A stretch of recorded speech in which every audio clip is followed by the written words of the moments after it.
En fin de semaine dernière, au DOC de Paris, un grand dialogue était organisé entre dirigeants politiques et citoyens.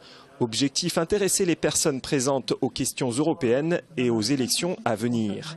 Cette fois-ci, le bulletin de vote qui va permettre de choisir des députés européens qui doivent être présents, qui doivent être efficaces, qui doivent connaître leur dossier, qui doivent rendre des comptes, et en même temps, sans doute, le président de la Commission européenne. Donc c'est un double sens pour chaque vote. Et moi, je peux vous dire, comme commissaire européen, parce que je présente les lois à Bruxelles, à ceux qui décident, les ministres d'un côté et les députés européens de l'autre, que ces députés européens, ils ont au moins autant d'efficacité, d'importance, d'influence que des députés nationaux. C'est important de voter aux élections européennes. Thierry Repentin n'a pas hésité à le dire, le 25 mai pourrait se transformer en 21 avril si l'on n'y prend pas garde. Pour lui, tout l'enjeu est de savoir quelle Europe on veut, libérale, conservatrice ou encore social-démocrate.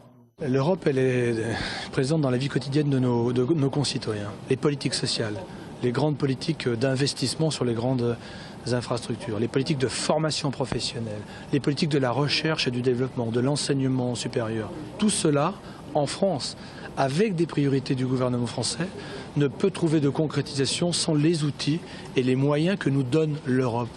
C'est un peu comme les communes. Aujourd'hui, pour répondre à leurs besoins de leurs concitoyens à l'échelle communale, les communes se regroupent, elles forment un projet politique à l'échelle de l'intercommunalité.